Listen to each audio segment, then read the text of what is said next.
네, 오늘 소개해드릴 의뢰인 사건은 66년생 남자분이셨습니다. 대학생 자녀, 그러니까 성인 자녀가 2명이 있었고 배우자분이 있으셨고요. 늙으신 어머님을 모시고 살고 있는 분이었습니다. 이분이 월급이 600만 원이 넘는 고소득자였거든요. 대기업 다니시는 분이었습니다. 그리고 그 순자산이 아파트 가격에서 담보대출을 제외하고 남는 순자산이 1억 5천만 원 정도 되는 자산도 어느 정도 많이 소유하고 계셨던 분이었습니다.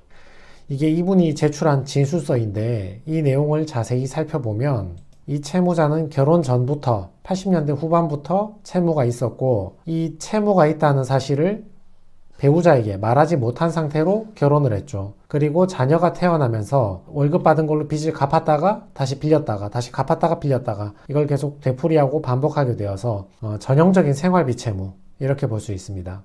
이분의 변제 계획안인데 원금의 100% 상당을 변제한다. 100% 변제율 나왔네요. 전부 다 변제하는 거. 우리 지금까지는 7%, 10%, 12% 변제 계획 많이 봤잖아요.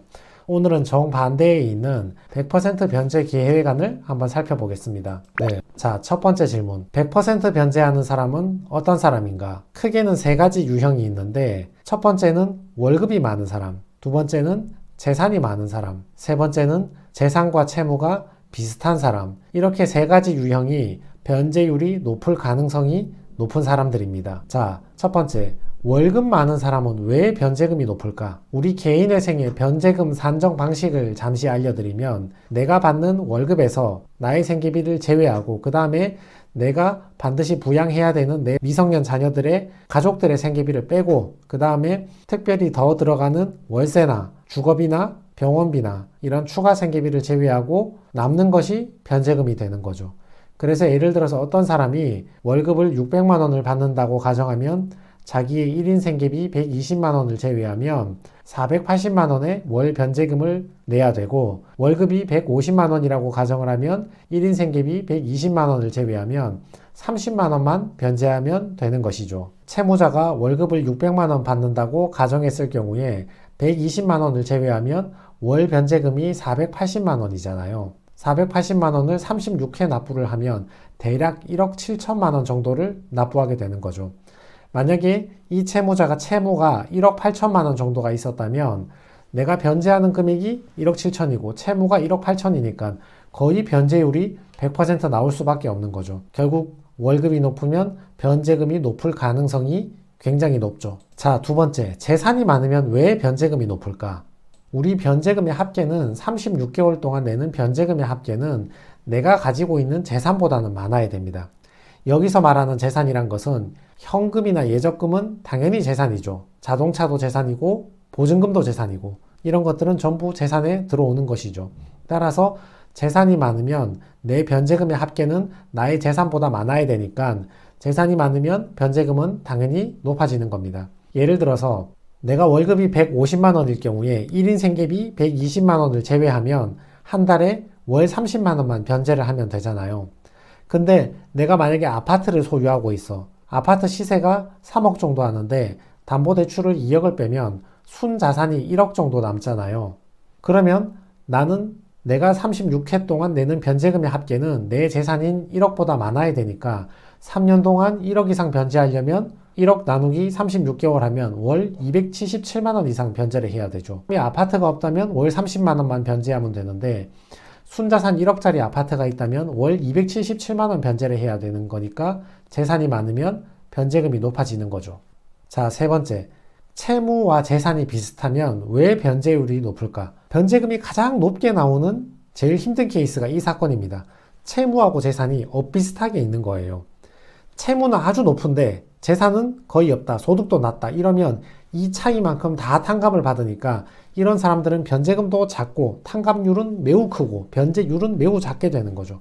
근데 채무가 이만큼인데 재산도 이만큼 있어. 방금 보셨듯이 재산만큼은 변제를 해줘야 되니까 채무하고 재산이 엇비슷하면 당연히 변제율은 높아질 수밖에 없는 거죠. 이 탕감받을 갭이 없잖아요. 거의 작잖아요. 물론 채무는 재산보다 많기는 많아야 됩니다. 채무보다 재산이 많아버리면 회생 자체를 안 받아주니까 신청 자격이 없다고 봐버리니까 이 차이가 얼마 안 나는 거야. 이런 사람은 변제금이 높을 수밖에 없습니다. 보세요.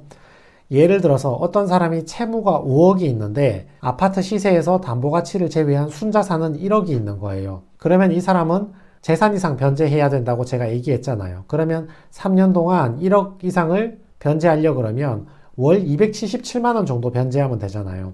277만 원을 36번 3년 동안 내면 1억 원을 변제하게 되는 셈이죠. 그러면 이 사람은 3년 동안 1억을 변제하고 4억 원을 탕감받게 되는 거죠. 만약에 이 사람이 채무가 1억이 약간 넘는다고 가정을 해봅시다. 그리고 아파트 가치에서 담보대출을 제외한 순자산이 1억이 있어. 그러면 순자산이 1억이니까 3년 동안 1억 이상 변제를 해야 되니까 대략 월 277만 원을 변제해야 되죠. 그러면 채무도 1억인데 3년 동안 변제하는 것도 거의 1억이야. 그럼 이 차이가 얼마 없잖아요. 그러면 거의 100% 가까운 변제율이 나오는 것이죠. 그래서 채무하고 내 순자산 차이가 크면 이만큼 탕감받을 가능성이 높은데 채무가 여기 있는데 순자산도 이만큼 따라 올라와 있으면 거의 탕감받을 수 있는 비율이 얼마 안 되죠. 이만큼 변제를 해야 되니까 재산만큼. 다만 여기서는 소득이나 다른 기타 조건은 논외로 하고 재산하고 채무만 비교한 것입니다.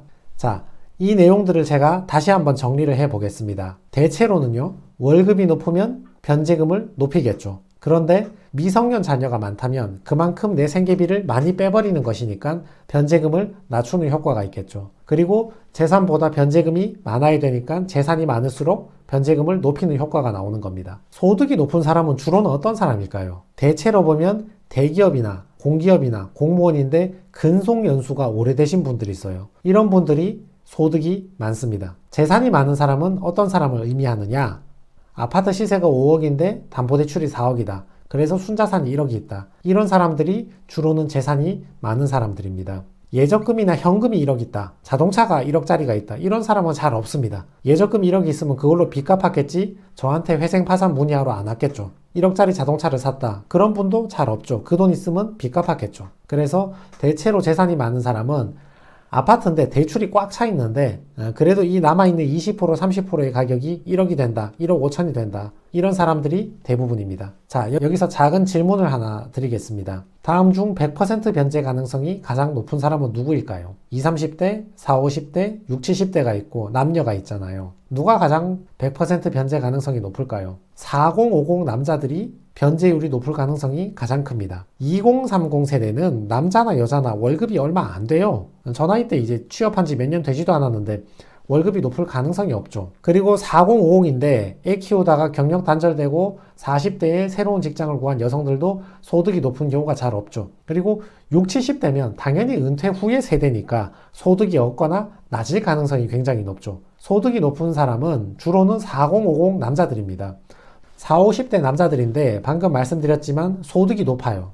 근속연수가 길고 대기업 다니니까 소득이 높은데 이미 애들이 대학교에 들어가 버렸어. 그러면 부양가족으로 뺄 만한 생계비도 많이 없잖아요. 그러면 소득은 높은데 비용은 뺄 게 없으니까 변제금은 높을 가능성이 굉장히 높고 그 높은 변제금을 36개월 냈을 때 100% 변제에 가까울 가능성이 높아지는 거죠. 반대로 40, 50 세대인데 자녀가 아직 대학생이 안 됐다. 이런 경우에는 월급은 많지만 아직 자녀들이 미성년자라서 생계비를 확 빼버릴 수 있기 때문에 이런 분들은 36개월 변제하면 100% 변제가 될 가능성은 낮죠. 그리고 40, 50 세대인데 대기업이나 공기업이 아니라 그냥 자영업 하다가 빚졌다 또는 비정규직으로 여기저기 왔다 갔다 하시는 분들은 소득이 높을 리가 없죠. 자영업 하다가 왔다는 말은 장사가 안 돼서 왔다는 말이잖아요.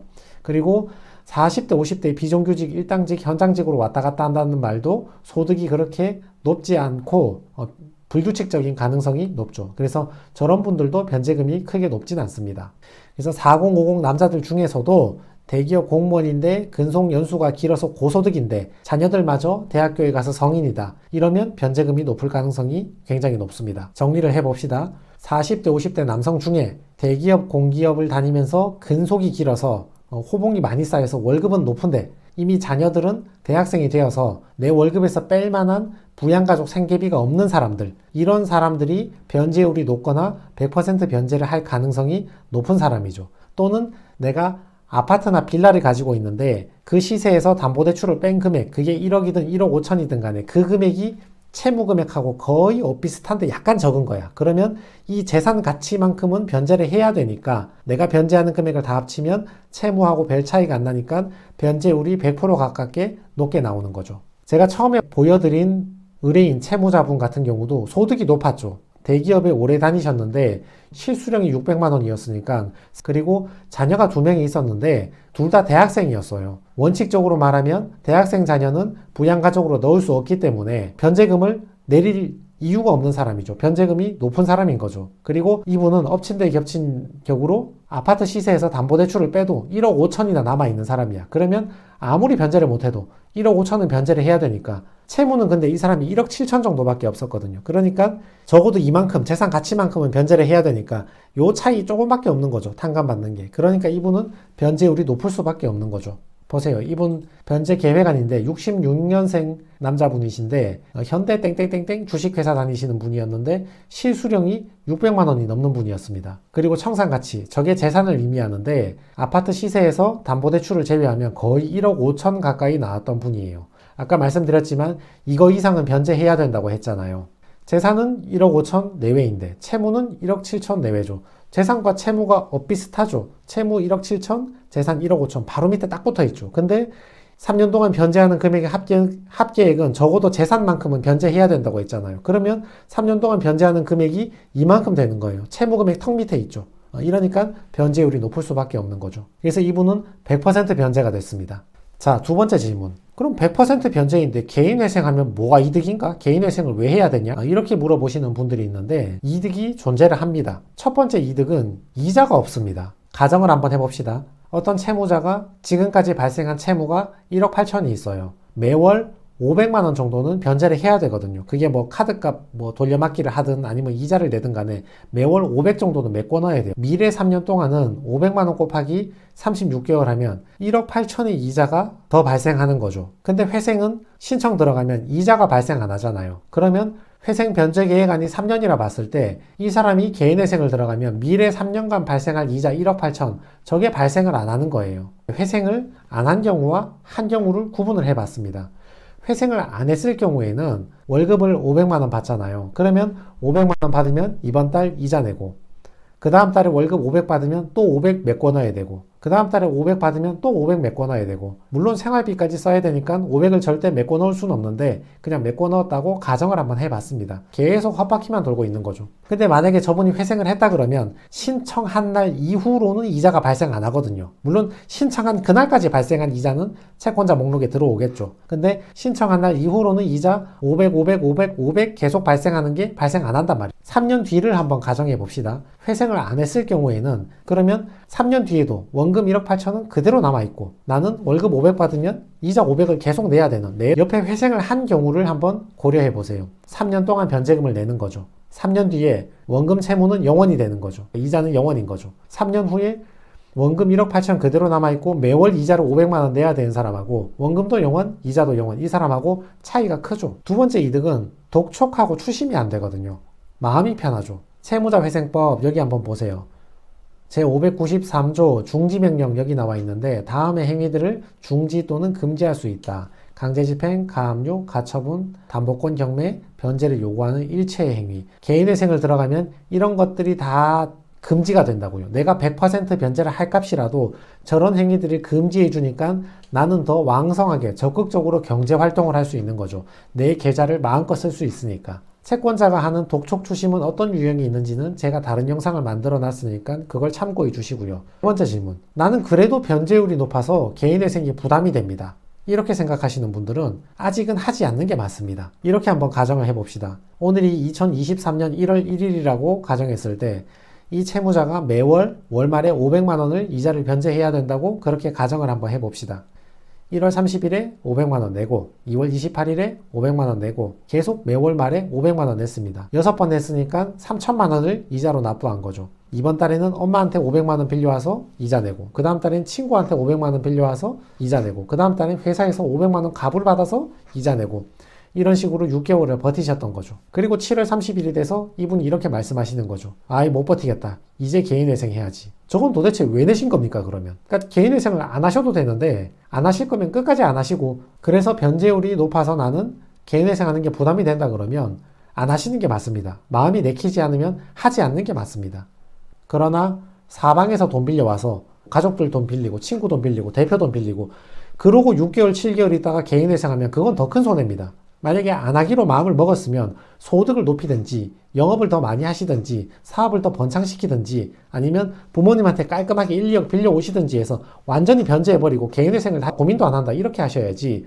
해도 되고 안 해도 되는데 6, 7개월 버티다가 애매하게 시작하면 6, 7개월 동안 사방에서 이자 빌려온 것만 괜히 쓸데없는 돈 낭비가 되는 거죠. 오늘의 결론을 내려드리겠습니다. 변제율이 100%에 가까운 사람은 어떤 사람들인가? 월급이 많거나 재산이 많거나 또는 채무하고 재산이 엇비슷한 사람들. 두 번째, 변제율이 100%인데 개인회생하면 무슨 이득이 있습니까? 있죠. 이자가 없는 이득, 독촉 추심에서 해방되어서 자유롭게 계좌 거래나 월급을 받을 수 있는 이득. 세 번째, 변제율이 높아서 나는 마음이 썩 내키지 않는다. 그렇다면 아직 하지 말고 좀 대기하시기 바랍니다.